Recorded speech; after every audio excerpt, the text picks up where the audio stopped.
Jai Radha Madhava Kunja Bihari.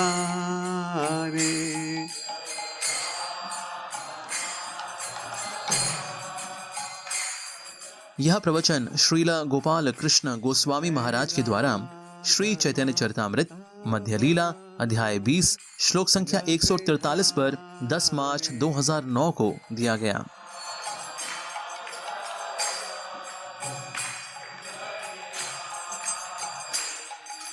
Gopi Jana Vallabha Giridharidhari.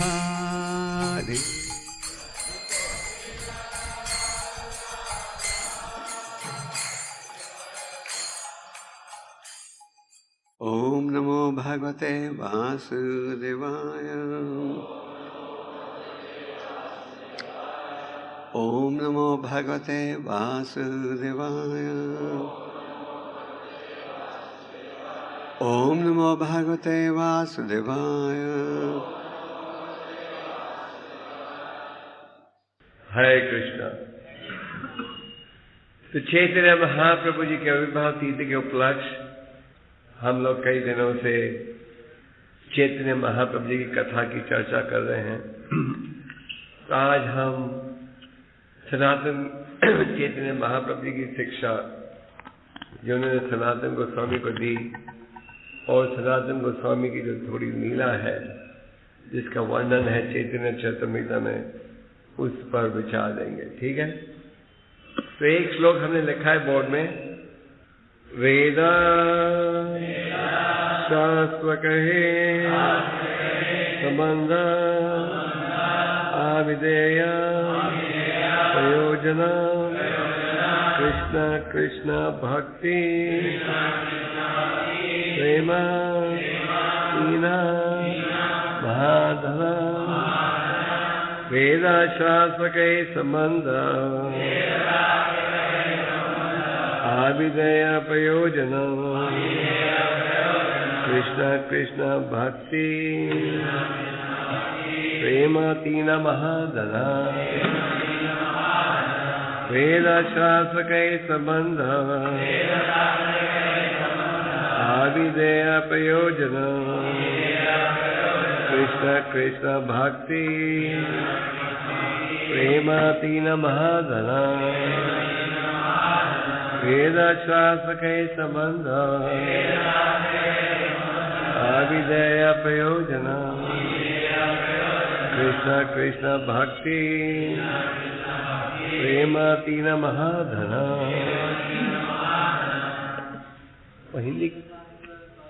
Hindi किताब का है Raghav.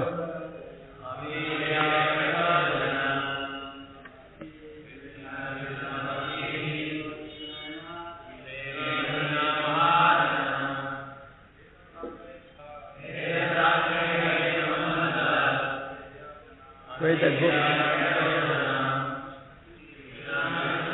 The book.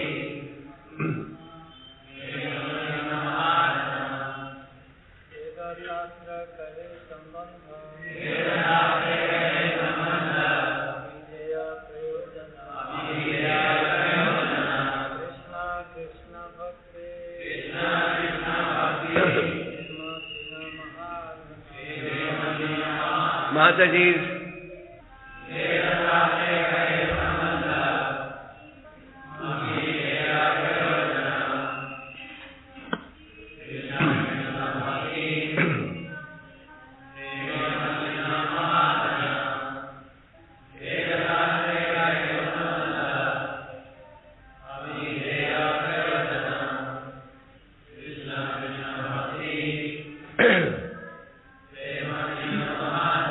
Veda Shastra in the Vedic literature. Hindi की किताब मैंने श्लोक लिखने के लिए दिया था, भी पता नहीं कहाँ चले गई। काहे it is said संबंध relationship avideya execution prayojana goal Krishna, Lord Krishna, Krishna Bhakti, devotional service to the Lord. Prema, love of Godhead. Tina, these three. Mahadana, the supreme treasure. In the Vedic literature, Krishna is the central point of attraction, and his service is our activity. To attain the platform of love of Krishna is life's ultimate goal. Therefore, Krishna's service, and love of Krishna are the three riches of life. वैदिक ग्रंथों में कृष्ण आकर्षण के केंद्र बिंदु हैं और उनकी सेवा करना हमारा कर्म है। हमारे जीवन का चरम लक्ष्य कृष्ण प्रेम की प्राप्ति है। अतएव कृष्ण की सेवा तथा कृष्ण प्रेम ये जीवन के तीन महाधन है। ओम ज्ञानांजनाशलाकया चक्षुरुन्मिलितं येन तस्मै श्रीगुरवे नमः। श्रीचैतन्यमनोभीष्टं स्थापितं येन भूतले स्वयं रूपा कदा मह्यं ददाति स्वपदान्तिकं। जय श्री कृष्ण चैतन्य प्रभु नित्यानंद श्री अद्वैत गदाधर शिवाचार्य गौर भक्तवृंद। हरे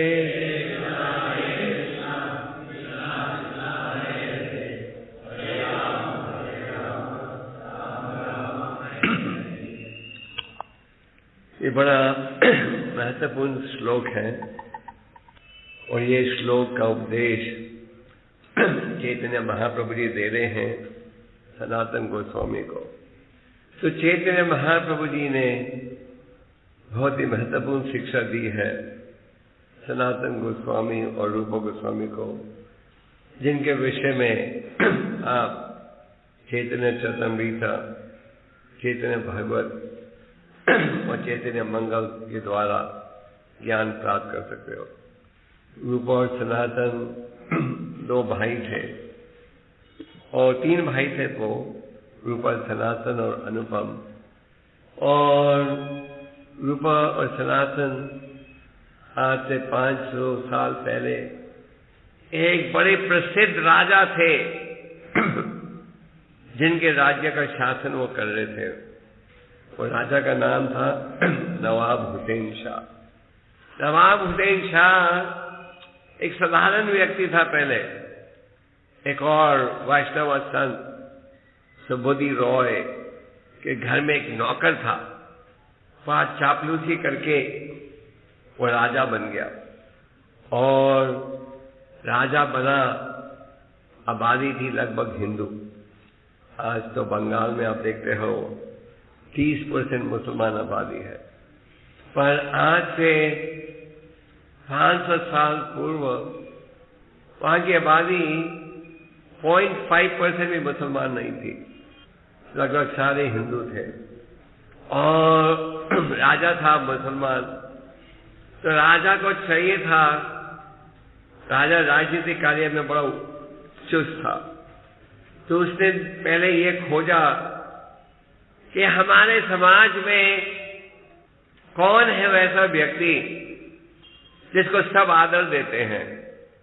और खोजने पर उसे पता लगा कि यहाँ दो भाई हैं जिनको समाज में लोग बहुत इज्जत देते हैं।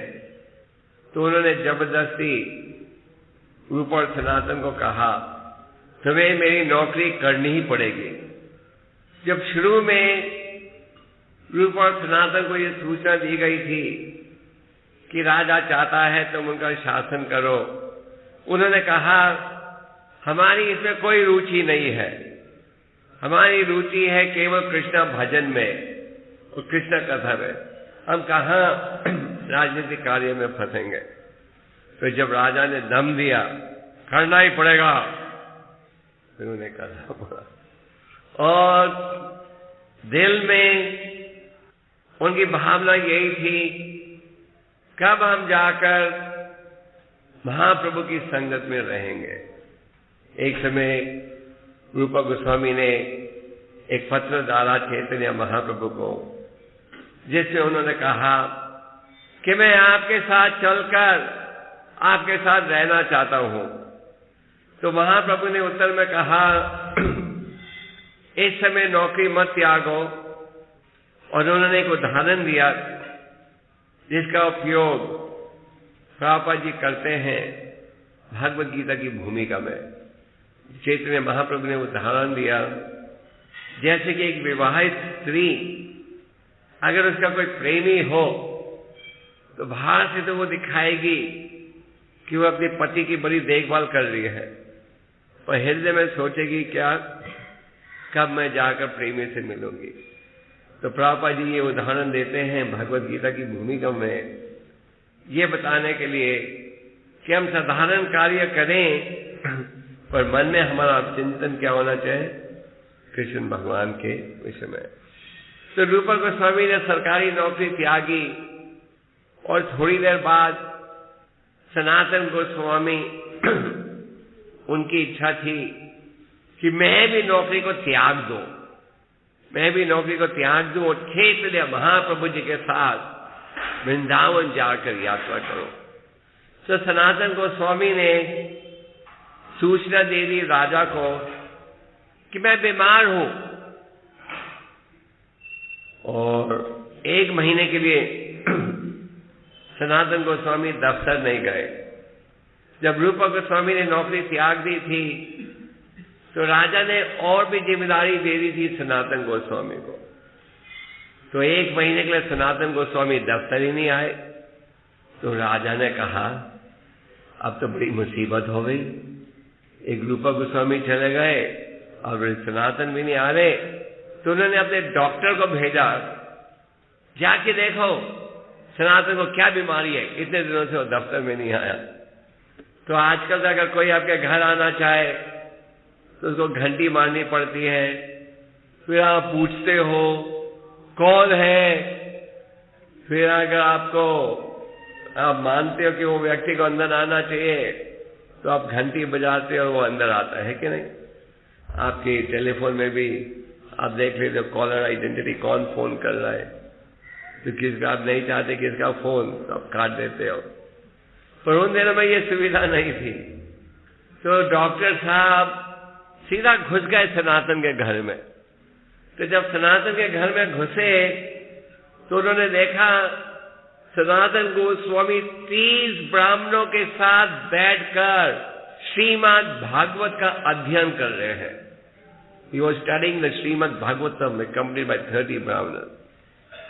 तो डॉक्टर ने आकर राजा को कहा सनातन बीमार नहीं है, बिल्कुल ठीक है, वो तो ब्राह्मणों के साथ भागवतम पढ़ रहा है।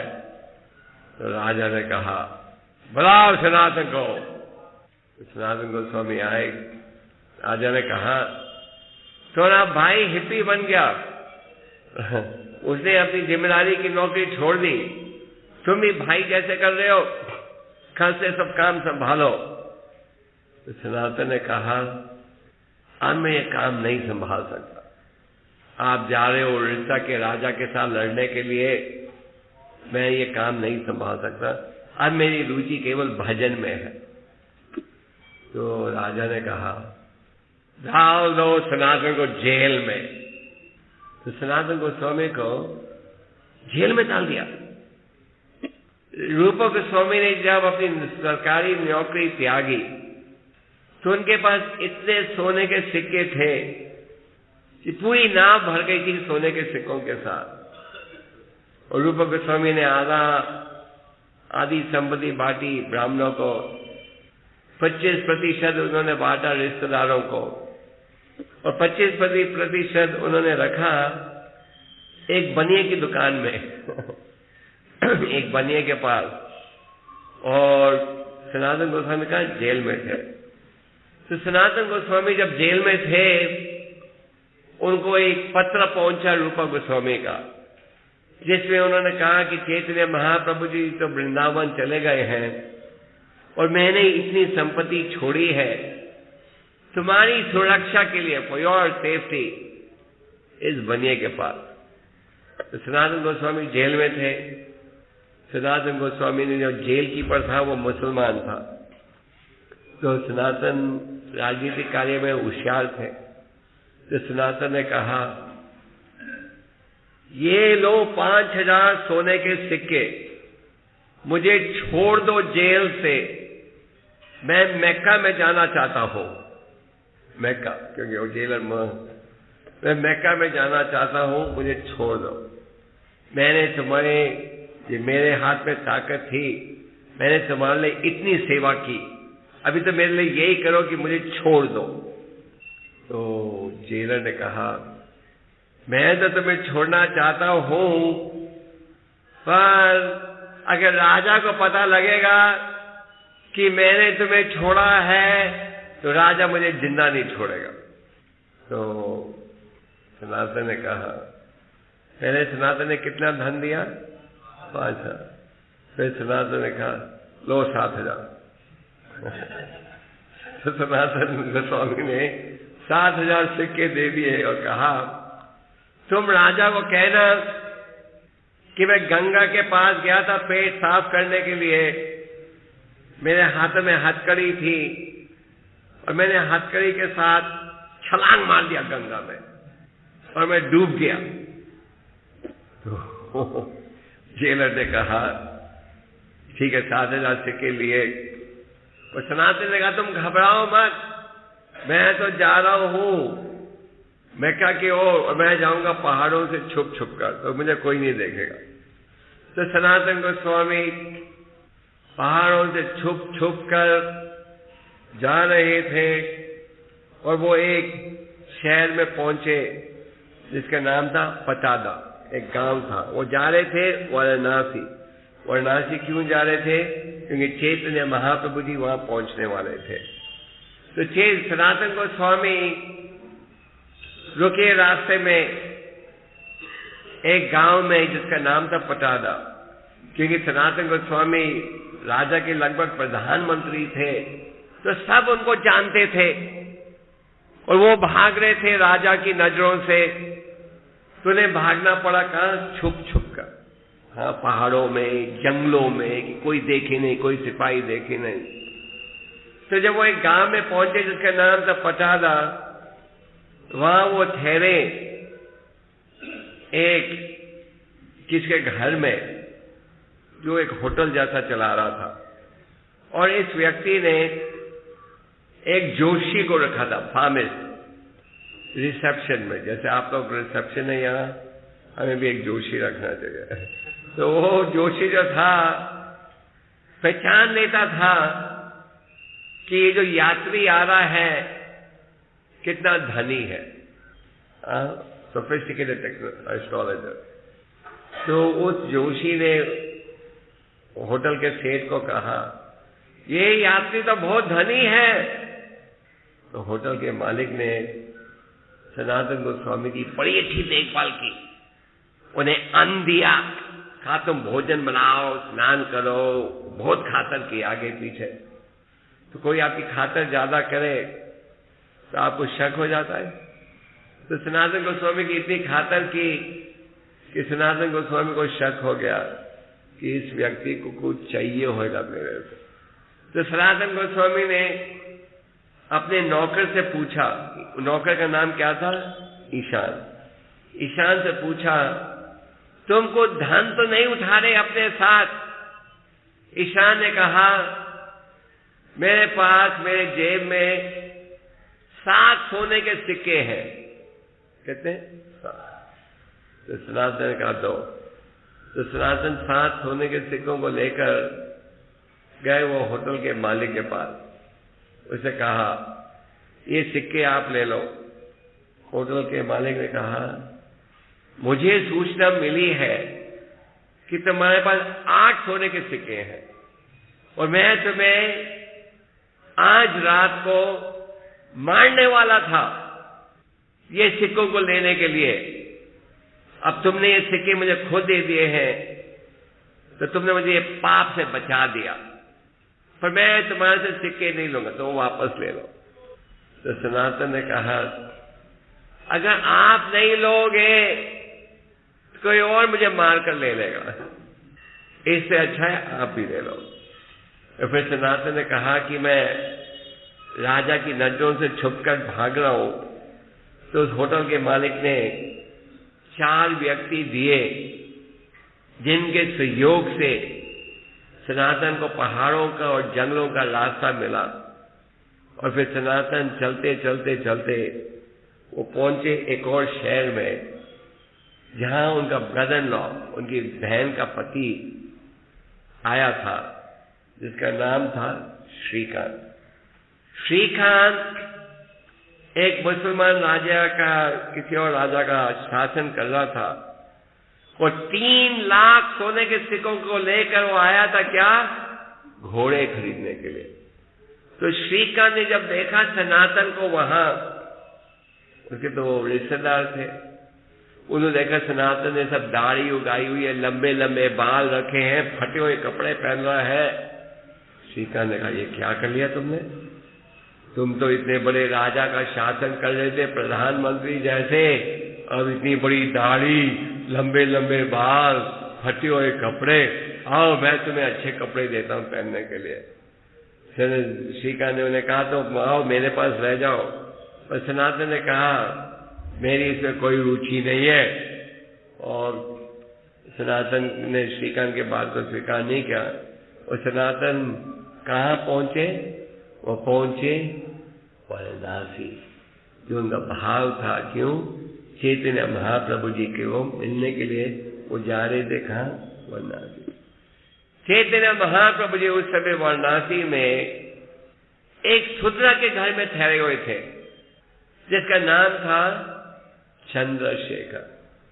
आजकल आप देखते हैं भारत में सब चिल्लाते हैं ऊंची जाति नीची जाति, है ना, और वो जातिवादी को तोड़ने की कोशिश कर रहे हैं। पर हमारे सिद्धांत में आप पढ़ते हो कि चैतन्य महाप्रभु जी ने इसे 500 साल पहले तोड़ दिया था। चैतन्य महाप्रभु जी ब्राह्मण खानदान में प्रकट हुए थे, पर वो ठहरे थे कहाँ?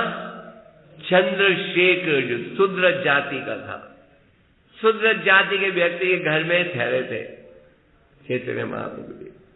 जो जैसे कि लोग भारत में गांधी को क्रेडिट देते हैं नॉन वायलेंट आंदोलन शुरू करने के लिए, तो ये जो नॉन वायलेंट आंदोलन है, सबसे पहले शुरू किया था किसने?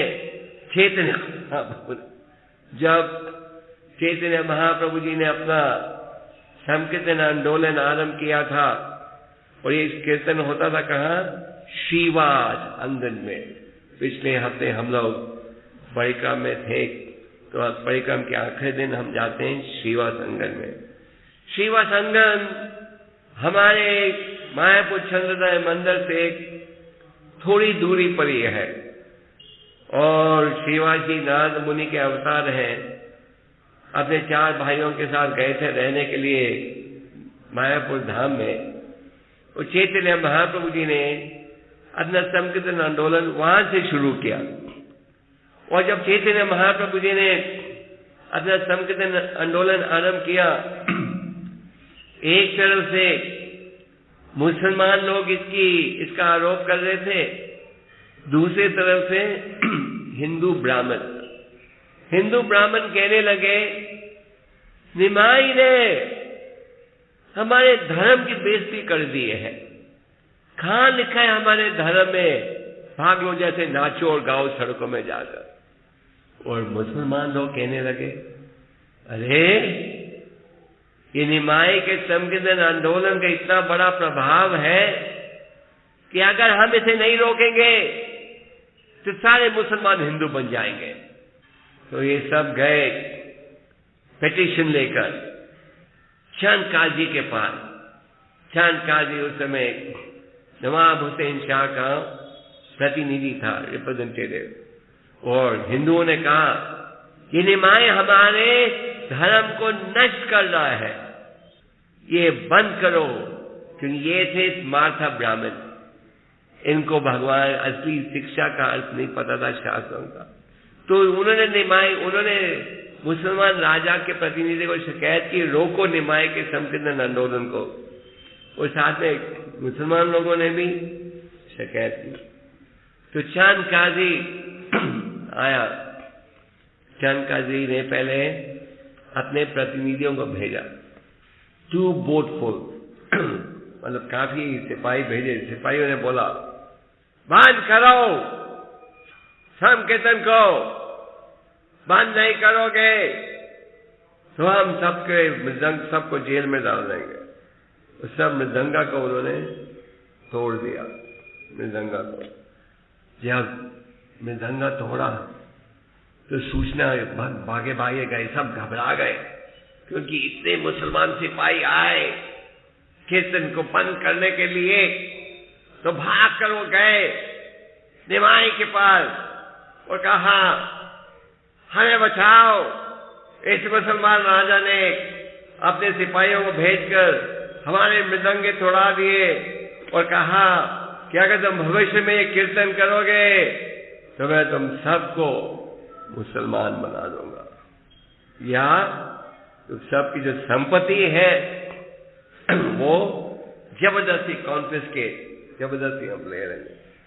तो जब निमाई को ये सूचना पहुंची कि इच्छादी के प्रतिनिधियों ने उनके भक्तों के मृदंगा को तोड़ दी और कहा, तुम भविष्य में कीर्तन नहीं कर सकते। उनके सारे भक्त घबराए हुए थे, घबरा रहे थे, क्या करे क्या करे। चैतन्य महाप्रभु ने कहा, घबराओ मत, कल हम मोर्चा लेकर जाएंगे। और उन्होंने सब घरों को कहा, तुम सजाओ अपने घरों को रात के समय टॉर्च लाइट, जैसे टॉर्च होती ना, तो उन्होंने टॉर्च लाइट लेकर सब घरों में उन्होंने एक एक टॉर्च लाइट ली। और चैतन्य महाप्रभु ने इतना बड़ा संकीर्तन आंदोलन को जोड़ा कि वो संकीर्तन आंदोलन मीलों लंबा हो गया था, माइल्स लॉन्ग। इतने लाखों लोगों को जोड़ा और सब टॉर्च लाइट जला रहे थे। और चैतन्य महाप्रभु जी सबसे आगे कीर्तन कर रहे थे और सब पहुंचे चंदकाजी के एक महल में। जब चंदकाजी के महल में पहुंचे, चंदकाजी ने देखा, अरे लाखों लोग आ रहे हैं। वो घबरा गए और छुप गए। फिर महाप्रभु पहुंचे उनके घर में, महल में। महाप्रभु ने कहा, कहाँ है चंदकाजी? चंदकाजी घबराते बाहर आया, मैं हूं। और चंदकाजी ने कहा, तुम तो मेरे भतीजे हो। क्योंकि चंदकाजी जब छोटे थे उनके पड़ोसी थे नीलम्बरा चक्रवर्ती। नीलम्बरा चक्रवर्ती थे सची माता के पिता और बहुत बड़े जोशी। तो उन्होंने कहा, तुम्हारे नाना जी तो मेरे पड़ोसी थे, तो तुम मेरे भतीजे हो, गुस्से होने की कोई आवश्यकता नहीं। खानदान में कभी चाचे को गुस्सा है तो भतीजा खुश कर देता, भतीजे को गुस्सा है तो चाचा खुश कर देता। फिर इन दोनों का बहुत बड़ा वार्तालाप हुआ था। और तो Chaitanya Mahaprabhu ji, he was the leader of the first non-violent movement। और फिर चंदकाजी के साथ वार्तालाप हुआ। चंदकाजी को कहा महाप्रभु ने, आपके धर्म में गाय के मांस को खाते हैं।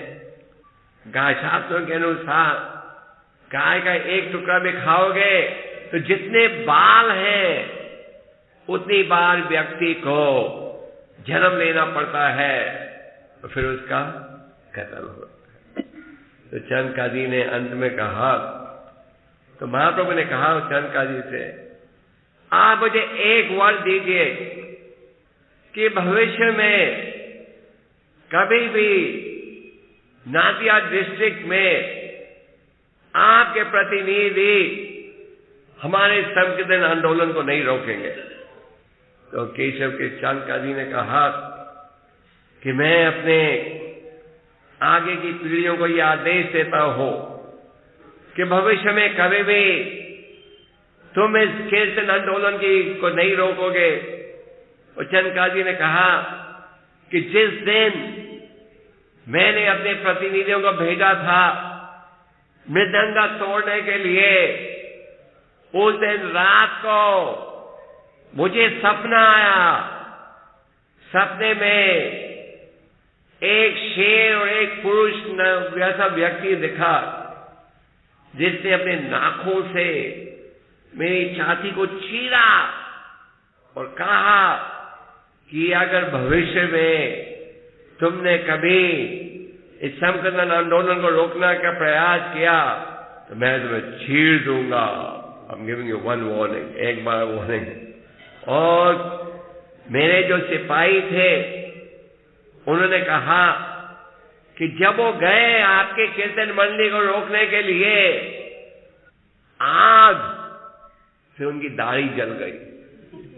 वो जाते थे कीर्तन मंडली को रोकने के लिए और आग आकर उनकी दाढ़ी को जला रही थी।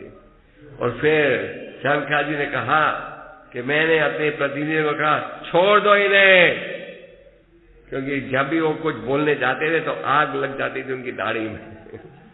तो चैतन्य महाप्रभु जी की शिक्षा से आप देखते कि वो पहले व्यक्ति थे जिन्होंने नॉन वायलेंट रूप से नॉन वायलेंट मूवमेंट शुरू किया।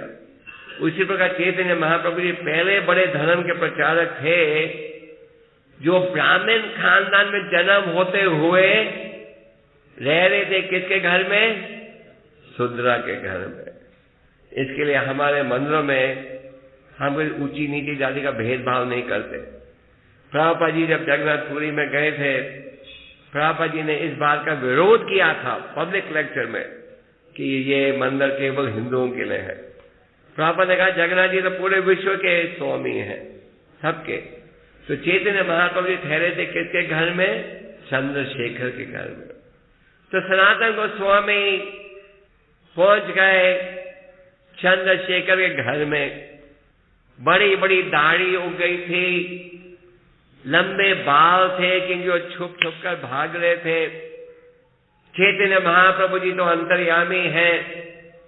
महाप्रभु ने चंद्रशेखर से कहा बाहर जाओ, मेरे लिए एक महान संत आया है मुझे मिलने के लिए। चंद्रशेखर बाहर आए, उन्होंने देखा कहाँ है कोई संत? उन्हें कोई संत दिखाई नहीं। उन्हें एक आदमी दिखा दाढ़ी के साथ, तो उन्होंने सोचा ये तो कोई मौला है। तो चंद्रशेखर ने कहा बाहर तो मुझे कोई संत नहीं नजर आता। फिर महाप्रभु ने कहा फिर से जाओ। फिर लौट कर चंद्रशेखर ने कहा एक मौला बैठा है बस सीढ़ी में, कोई संत तो मुझे नजर नहीं आता। तो महाप्रभु ने कहा बुलाओ उस मौला को अंदर। तो चंद्रशेखर ने कहा ए मौला जी अंदर आओ, आपको चैतन्य महाप्रभु निमंत्रण दे रहे हैं। तो जब मौला अंदर आया, महाप्रभु जी उससे गले मिले। इतने प्रेम के साथ गले मिले कि चंद्रशेखर ने जब ये देखा वो लगभग बेहोश हो गया। तो ये तो एक मुसलमान मौला है और चैतन्य महाप्रभु जी उसे इतने गले लगाकर मिल रहे हैं। और फिर चैतन्य महाप्रभु जी ने, क्योंकि सनातन गोस्वामी छुप छुप कर, पहाड़ों से छुपकर, जंगलों में छुपकर आ रहे थे कहाँ? वाराणसी। तो उनके पूरे शरीर में धूल थी, इस full body was full of dust, और सब शरीर गंदा था, गंदे कपड़े थे, दाढ़ी थी।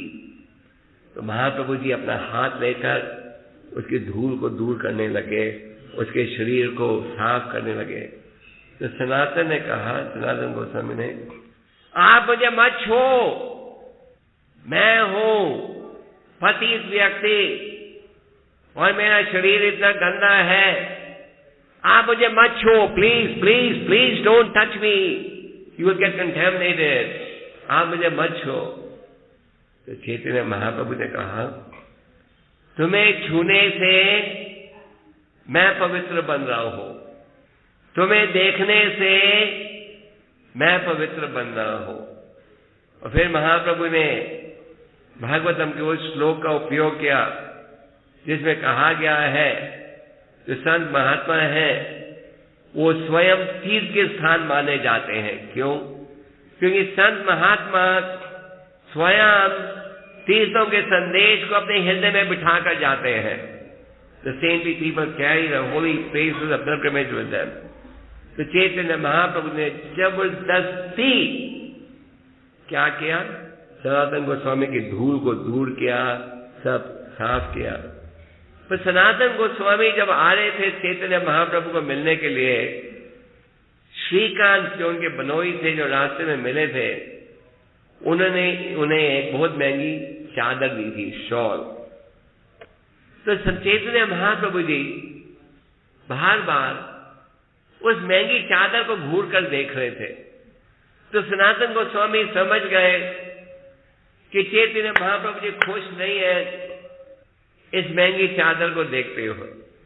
तो सनातन गोस्वामी गए गंगा के किनारे, जहां एक बंगाल का यात्री था फटे हुए कंबल के साथ।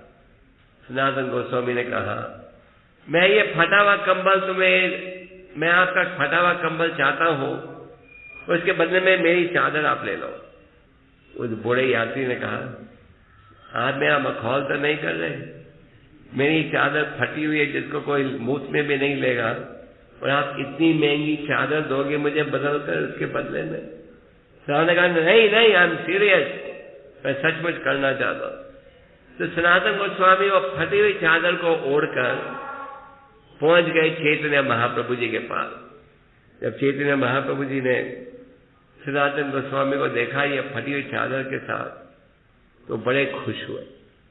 चैतन्य महाप्रभु ने कहा, एक सन्यासी सबको त्यागता है और फिर वो महंगे कपड़े पहने और साथ में मधुकरी करे तो शोभा नहीं देता।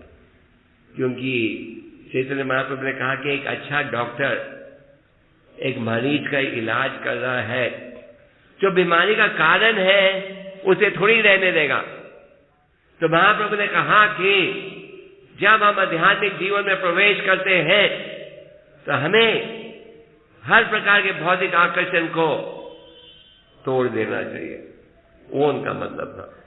फिर चैतन्य महाप्रभु जी को भोजन के लिए निमंत्रण दिया था एक भक्त ने, जिनका नाम था तपन मिश्रा।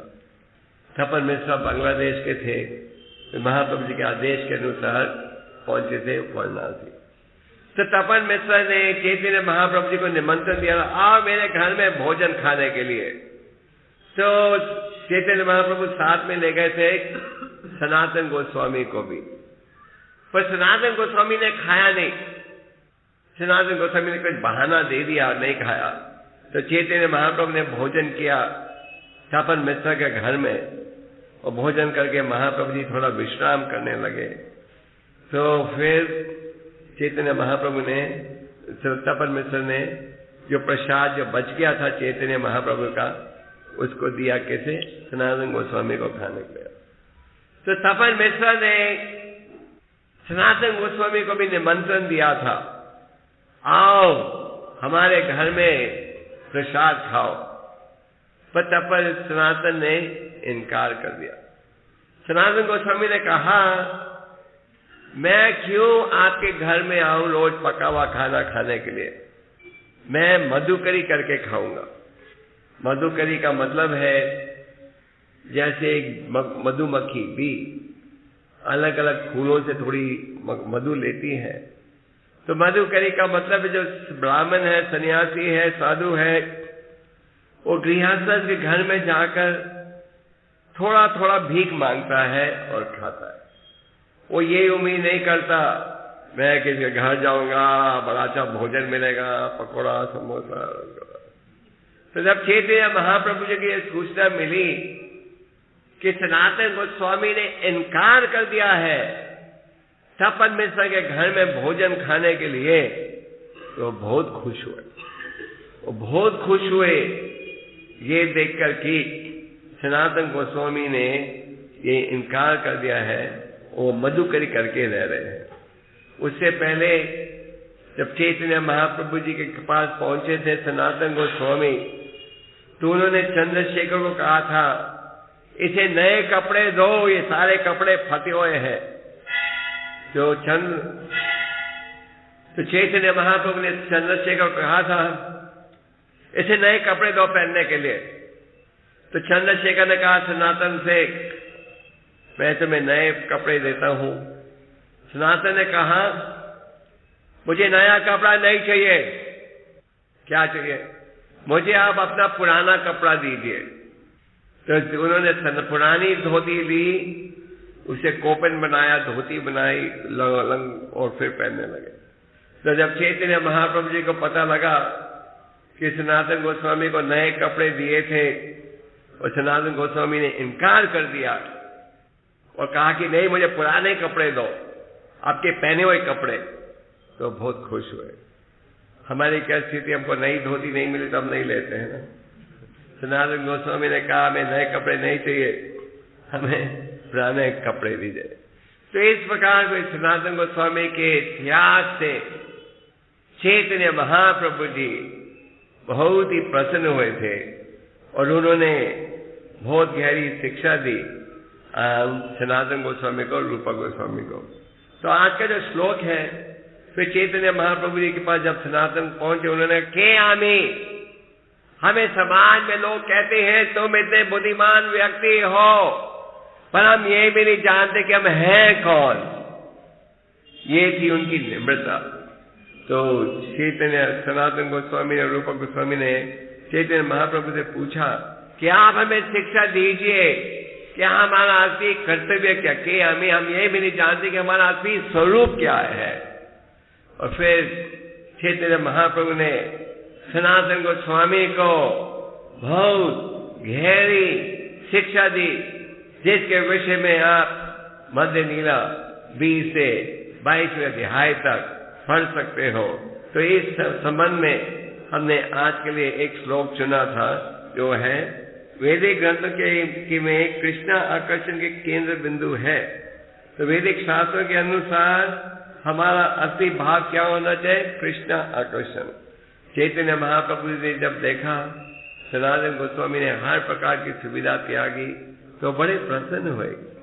तो हम भक्तों में ये भाव होना चाहिए कि हम 3 प्रकार के धन को बढ़ाएं। क्या है ये 3 प्रकार के धन? हमारे जीवन का चरम लक्ष्य है कृष्ण प्रेम की प्राप्ति। तो हमारे जीवन का लक्ष्य क्या होना चाहिए? कृष्ण प्रेम की प्राप्ति। इसलिए चैतन्य महाप्रभु जी ने सनातन गोस्वामी से कहा कि जो भक्ति के लिए अनुकूल है उसे स्वीकार करो और जो भक्ति के लिए प्रतिकूल है उसे त्यागो। तो यहाँ चैतन्य महाप्रभु कह रहे हैं सनातन गोस्वामी से जीवन का लक्ष्य होना चाहिए कृष्ण प्रेम। तो अगर आप सब, चाहे गृहस्थ हो, ब्रह्मचारी हो, वानप्रस्थ हो, सन्यासी हो, हम सब का भाव क्या होना चाहिए? कृष्ण प्रेम की प्राप्ति। और कृष्ण प्रेम की प्राप्ति के लिए जो कार्य प्रतिकूल है उसे हमें क्या करना चाहिए? उसे हमें त्याग देना चाहिए। तो यहाँ कहा जा रहा है अतएव कृष्ण की सेवा तथा कृष्ण की प्रेम। तो हमारा एक ही आकर्षण है कृष्ण के साथ। तो जिस कार्य का कृष्ण से संबंध नहीं उसे हमें स्वीकार करना चाहिए या त्यागना चाहिए? तो हमें जिसका कृष्ण से संबंध है उसी कार्य को करना चाहिए। फिर कृष्ण की सेवा, हम सबका ये भाव होना चाहिए कि हम कृष्ण की सेवा में जुड़े रहें। हम जब हरे कृष्ण महामंत्र का उच्चारण करते हैं तो इस महामंत्र के उच्चारण से हम क्या प्रार्थना करते हैं? हमें सेवा दीजिए, सेवा दीजिए, सेवा दीजिए, है कि नहीं? और कई बार जब सेवा का मौका आता है तो हम बहाना दे देते हैं, बीमार हो जाते हैं। तो कृष्ण सेवक और कृष्ण प्रेम प्राप्त करने के लिए हमें भगवान के शरणागत होना पड़ेगा। चैतन्य महाप्रभु जी ने सनातन गोस्वामी को शरणागत होने के विषय में कहा, पहला नियम होना चाहिए जो भक्ति के लिए प्रतिकूल है उसे त्यागो, जो भक्ति के लिए अनुकूल है उसे स्वीकार करो। Except what is favorable for spiritual advancement, and reject what is unfavorable. फिर आगे क्या? Conviction that Krishna will give you protection. ये विश्वास रखो कि परम भगवान आपकी सुरक्षा करेंगे। हम सोचते नहीं हमारा बैंक बैलेंस, पत्नी, बच्चे, ये सब हमारी सुरक्षा करेंगे। पर चैतन्य महाप्रभु ने सनातन गोस्वामी को कहा, ये स्वीकार करोगे कृष्ण भगवान तुम्हारी सुरक्षा करेंगे। और आगे क्या कि वही है आपके असली स्वामी। और आपकी श्रद्धा इस विषय में कि कृष्ण भगवान आपकी सेवा करेंगे, ये बढ़ेगी। कब? ये बढ़ेगी जब आप श्रद्धा से भक्ति का पालन करोगे। फिर सेल्फ सरेंडर, आत्मसंयम, ये पूरे मन मन से भगवान की सेवा करो। और निम्रता, अगर आप ये 6 नियमों को अनुकूल करोगे फिर आप भगवान के शरणागत हो सकते हो। तो ये बड़ा गहरा संदेश है। और चैतन्य महाप्रभु ने इस प्रकार से सनातन गोस्वामी को शिक्षा दी किस प्रकार हम परम भगवान के शरणागत हो सकेंगे। तो चैतन्य महाप्रभु जी की अनेक अद्भुत लीलाएं हैं। ये कृष्णनाथ कविराज जी ने कहा है कि चैतन्य महाप्रभु जी की कृपा से अंधा व्यक्ति देख सकता है, बहरा व्यक्ति सुन सकता है, लंगड़ा व्यक्ति पहाड़ों के पार जा सकता है। चलना नहीं, पहाड़ों के पार जाना लंगड़े व्यक्ति के लिए कोई छोटा काम है? असंभव काम है। अंधा व्यक्ति देख सकता है। तो चैतन्य महाप्रभु जी का आविर्भाव तिथि है कल। हमें और गहराई के साथ चैतन्य महाप्रभु जी की लीलाओं और संदेश में डूबना चाहिए। हमें ध्यान से चैतन्य महाप्रभु जी की लीलाओं का स्मरण करना चाहिए। तो जैसे हमने वो भजन गाया था आज क्लास से पहले, उस भजन में नरोत्तम दास ठाकुर जी क्या कह रहे हैं? चैतन्य महाप्रभु जी, आप सब अवतारों में अत्यंत दया दयालु अवतार हो। आप सबसे दया दयालु अवतार हो। क्यों? और आप अवतारित हुए हो किस लिए? आप अवतारित हुए हो किस लिए? पतितों का उद्धार करने के लिए। तो हमें गहराई के साथ चैतन्य महाप्रभु जी के शरणागत होना चाहिए, उनकी लीलाओं में डूबना चाहिए, उनकी लीलाओं का स्मरण करना चाहिए। और जो महत्वपूर्ण संदेश चैतन्य महाप्रभु ने सनातन गोस्वामी और रूप गोस्वामी को दिया, उस संदेश को स्वीकार करके उस संदेश के आधार पर जीवन को बिताने का प्रयास करना चाहिए। सब तैयार हो? हाँ, बड़े हल्के से हाँ बोल रहे हो। गौरांगा गौरांगा गौरांगा। हरे कृष्ण। कोई क्वेश्चन है किसका? हाँ,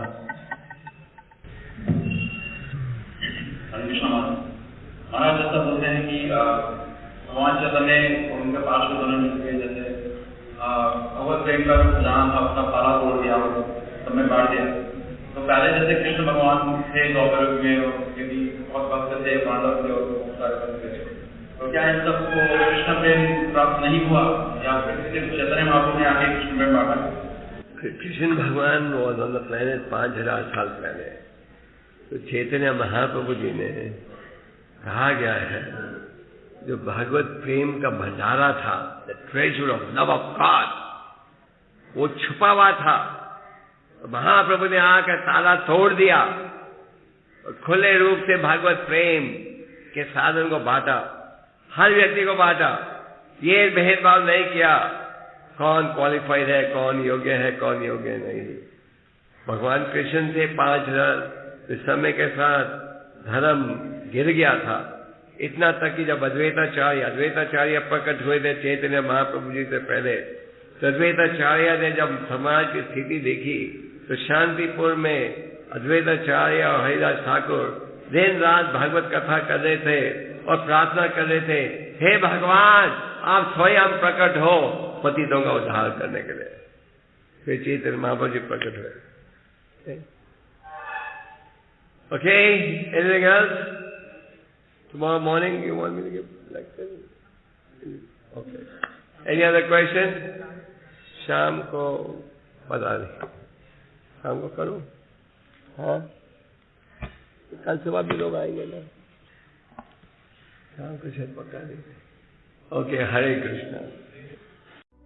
Thank you for listening to His Holiness Gopal Krishna Goswami Maharaj. For more information, please visit gkgoswami.com.